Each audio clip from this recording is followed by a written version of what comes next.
Nginibingelele nonke babukele emakhaya. Igama nguSimangaliso ngokwamtshali, uMagalela Gase njengengonyama, uLinda Mkhonto uNtselenduna, uMasi avutshele echobeni, uKhondlo uGebisa. Baye besho ke nabaziyo bathi nenkosi ayiqedwa. Babukele emakhaya ke. Nanduke lohlelo lenu enilithanda kakhulu Zikhiphani Emtshezi. Ulona ke uhlelo olunilethela zonke indaba ezinhle ezenzakalayo endaweni yakithi yasemtshezi. Ngikhuluma nawe nje namhlanje sibiziwe endaweni yasesikoleni iMuntuza Full Service lapho khona ekuthiwe asivakashe nathi njengethimba leZikhiphani ngoba kunenye ama programs akhona esizocela njengamanje uMiss Mhlongo ukuthi kube uyena ozosithatha asibeke ukuthi kwenzakalani kahle kahle osukwini lwanamhlanje khona la esikoleni. But before ngimveze mbukele emakhaya, niyakwazi ke nani ekufanele nikwenze. Siyacela uyasubscribe, uyashare, uyakhomenta. Ikona okuzokwenza ukuthi umsebenzi wethu sikwazi ukubona ukuthi uhamba ufika kuphi. Miss Mhlongo, over to you. Ngiyanibingelela babukeli emakhaya. Lona uMiss Mhlongo, uDeputy Principal waseMontuza. Namhlanje sifikelwe abakwaSASSA bazolethela abantwana iuniform. Bafikile ekuqaleni bezobheka abantwana abahlwempu. Sase sibanikeza ke amagama abantwana abahlwempu. Baseke basitshela ukuthi bazophinde bafike behlela indaba yeuniform kubantwana bethu abahlwempu. Sinabantwana ke la esikoleni abaningi bayadinga kakhulu, kodwa ke kulaba abathathwe uSASSA kube uyena obahlungile wabona ukuthi ibaphe kufanele ukuthi abathathe. Namhlanje ke bebelethe iuniform beyilethele bona labo bantwana abawu-64. Iuniform yonke yesikole kusukela esicathulweni kuze kuyophuma ekhanda. Siyabonga kakhulu ngoba kaSASSA engathi abakwenze esikoleni sethu saseMontuza bangaphinde bakwenze futhi nakwabanye. Ngiyabonga kakhulu. uMazibuko lo uprincipal waseMontuza Full Service School. Uma sikhuluma ke ngeMontuza sithi iFull Service School, i-inclusive education institution. I-institution efana nawo wonke amanye ngoba uma uthatha i-concept ka white paper 6, uthi white paper 6, all schools are inclusive education institution. Nathi ke siyayilandela ke imigomo ka white paper 6. Kune policy enye ekuthiwa uSIAS, screening, identification, assessment and support. While sibafundisa abantwana siyabascreena, si-identify izinto abayidingayo, siphinde siba-assess bese siyabasupport. Sisalandela lo mgomo ke sikwazi ukuthi sixhumane nabakwaSASSA okuyi-sister department ngokwama principles aka operations kuma sakhe. Sithi ke u-education as an entity kufuneka network namanye ama government departments like oSASSA nje wase Department of Education. Si-identifyile ke inedi yabantwana OVC, orphan vulnerable children. Sikwazile ukuthi sithi uma sixhumana noSASSA bagcine sebeyitholile iuniform yabo abantwana abadingayo. Namhlanje ke bekade kulethwe yona ke iuniform, kukhona abazali nabantwana babo namalungu egoverning board naye kade ekhona, nosihlalo uBabuthusi naye kade ekhona sizomukela iuniform yabantwana. Iuniform ibalulekile ke kakhulu ezimpilweni zabantwana. Ngokusho kwakhe usihlalo uliqinisekisile igama elithi abazali kudinga bayinakekele iuniform baphinde bakwazi futhi bayibuyise esikoleni izokwazi ukuthi isecirculate kubo bonke abantwana abadingayo. I-venture ke ne-initiative ethashwe uSASSA in assisting and supporting the school sifise ngathi ngahlale yenzeka minyaka yonke kule sikole. Size sakacela nama-officials akaSASSA ukuthi ngoba sisenothisha abanevuso lomsebenzi as a school siwuMontuza, sibona i-enrollment yethu iyanyuka unyaka nonyaka la esikoleni. Siyafisa ke ukuthi sisasebenza sakha abantwana bethu, sakha imiphakathi yethu engathi uSASSA ngahlale esixhasa njalo ngeuniform kanye nokunye okungaba ama-food passes nokunye okuqondene ngqo nesikole. Sikhuluma nje i-infrastructure yesikole yethu iyashoda, sinabantwana abaningi. No Department of Education nabo bonke ke abanye osomabhizinisi siyafisa ukuqinisekisa ukuthi banayo social responsibility yokudonate to the school ukuze konke okuyi-infrastructure okuyinqalasizinda edingakalayo esikole sikwazi ukuthi sibe nayo. Nehholo ke la kule sikole asinalo. Ama-functions amaningi siwabambela kuma-carport. Kodwa ke sinalo ithemba ekugcineni lokuthi uma sisaqhubeka nokusebenzisana nothisha sibambisene ne-governing board sibambisene nabazali liyokwazi ukuthi lifezeke iphupho lethu sigcine sesinalo ihholo. Umbono ke omuhle wesikole umbono loyo ohambisana ne-involvement and engagement of the school governing body kanye nothisha kanye nabazali ukuze inqola ihambe iye phambili. Siyalibonga ke lolu suku kube usuku oluyisibusiso kithina, lube usuku oluzoqopha umlando empilweni zethu nakubantwana bethu ukuthi sithole usizo oluzokwazi ukuthi lisupport abantwana ngalendlela okwenzeke ngayo. Sibonga nje kakhulu sibe nosuku luhle nakwabasasa ke kwabakwasasa siyabonga nabo ukuthi basenzele umsebenzi omuhle omkhulu kangaka.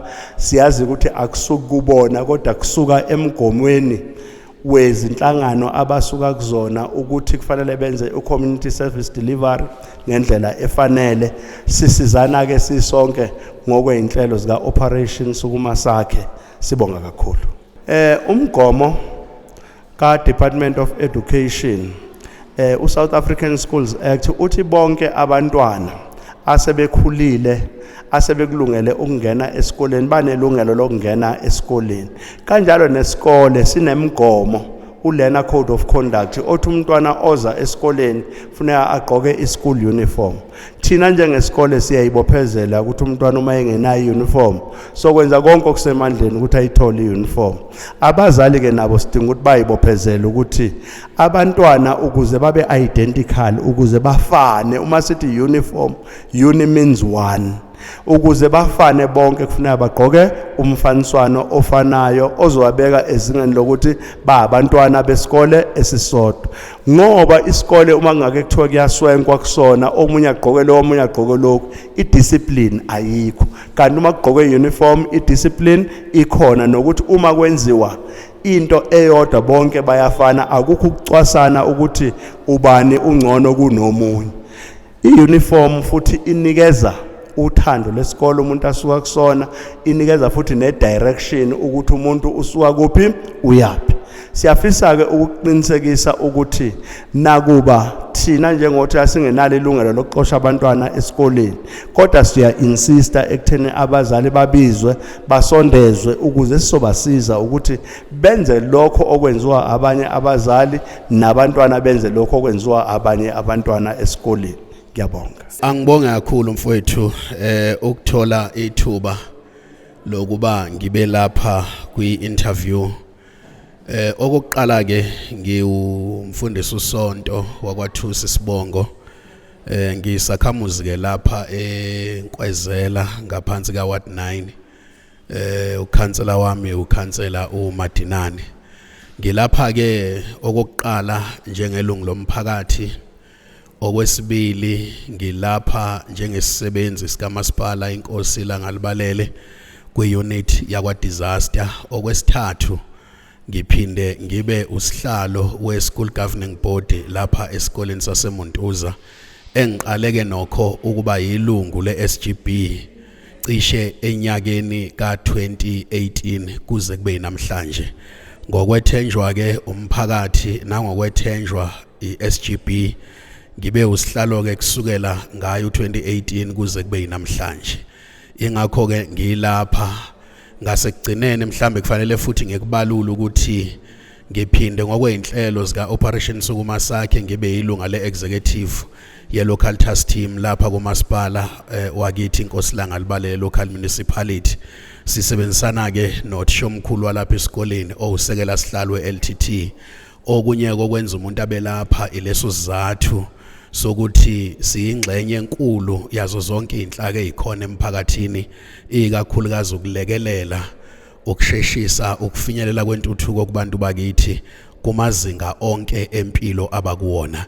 Okungakho ke namhlanje silapha esikoleni sakithi eMuntuza ngokumenywa usasa ozokwenza intervention enkulu nebalekile lapha abantwana bethu based kwi profiling ne assessment eyenziwe about 64 baye ba identify ababonakala befanele ukuthi bathola ama uniform besilapha ke usasa ezohanda over lawo ma uniforms kuma beneficiaries okuyinto ke sithokozela kakhulu njengesikole saseMuntuza.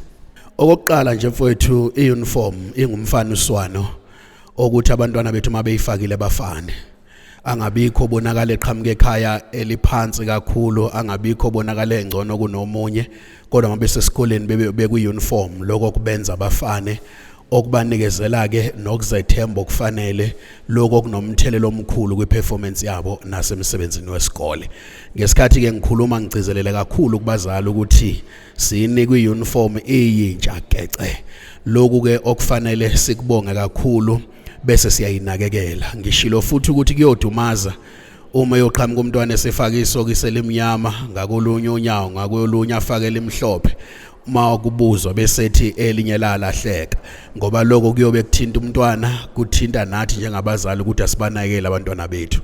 Ngigcizelele futhi into ebithi kubalekile ukuthi iuniform siyinakekele, singasheshi sithi abantwana bazenzele, kodwa makufanele iuniform iwashwe abazali babalekelela abantwana ukuthi iwasheke iyakaze ngendlela kahle ukuze besezingeni, noma sekiwe ezingeni lokuthi iya-ayinwa bangayi-ayinela abantwana uma besebancane kakhulu ngoba lokho kuzokwenza ishe bese iuniform iyonakala. Ngigcizeleleke futhi ukuthi ilaba baku grade 7 asebephuma eMuntuza siyacela ukuthi mabephuma le uniform izobe seyintsha.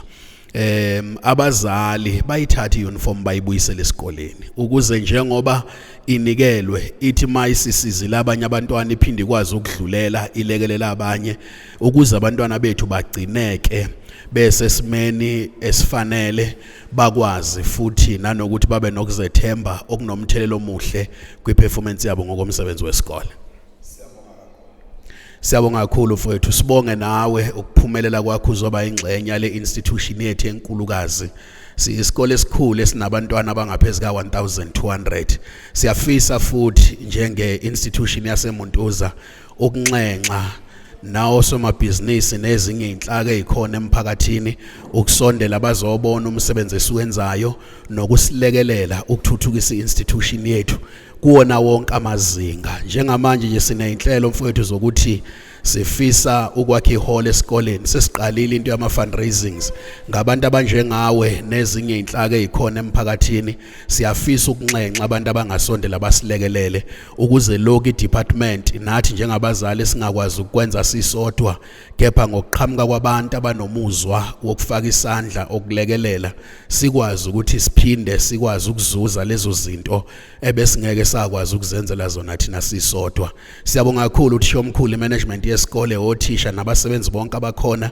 Sibonga umsebenzi kaSasa omuhla senzele wona umphakathi esiphila phakathi kwawo nabazali. Sibonge nawe mfowethu ukuphumelela ukuzoba ingxenye yalomcimbi obaluleke kakhulu kithina njengesikole saseMuntuza. Umthetho osisekelo walelizwe uchapter 2 section 29 ugcizelela into yokubaleka kokufunda kwabantwana bethu. Ngakho ke thina njengabazali na njenge SGB yaseMuntuza siyakugcizelela lokho ukuthi njengoba umthetho osisekelo ukhuthaza abantwana bethu babe seyikoleni bafunde noma ngabe kuthiwa izimo zelikhuni kangakanani esikoleni emakhaya, kodwa sibalethe esikoleni bafunde ukuze ikusasa labo libe ngcono nempilo nenhlalo yemndeni yabo nesizwe ngokunjalo kube ngcono. Siyabonga kakhulu. Sanibonani, igama lami nguMbalenhle Khumalo. Shothi la eMuntuza Full Service School besibiziwe njengabazali besingazi ukuthi kwenzakalani, sifoneliwe izolo. Masithi siyafika hayi usasa hayi wazasigixabeza ngeuniform siphelele, akukho nje okushodayo ngendlela esijabule ngayo Nkosi yami, asazi nokuthi sibonge sithini. Kuphelele nje konke. Siyabonga kakhulu Sasa, siyabonga eMuntuza Full Service School. Siyabonga nje kakhulu, asazi ukuthi sithini. Angazi. Asithengi nje lutho kwaseMuntuza, into esizoyithenga nje kwalaba sema high school. Asikho nje futhi isikole esifana neMuntuza Nkosi yami la eLokhoze neWembesi yonke siyabonga nje halala leMuntuza halala. Siyabingelela umphakathi waseMtshezi. Mina ngithulisile waKhumalo, uzakwethu usindiswa wakwaZulu. Siqhamuka kwaSASSA eofisini laseMtshezi. Size la esikoleni iMuntuza ukuzonikezela abantwana ischool uniform. Ngoba sesikade sifikile ngoAugust sizobabhalisa soke sithunyiwe ke namhlanje ukuthi silethe ke ischool uniform sabantwana. Angithi ngesikhathi sibabhalisa sasithatha ama-applications. So uma sesibuya futhi kufanele kube khona la besayina khona noma beyaginqa ukuthi sebeyitholile i-uniform. Umuntu uhamba ke ne-receipt lakhe nathi sibuyele nefayile ofisini elishoyo ukuthi yebo impela umntwana uyitholile i-uniform yakhe.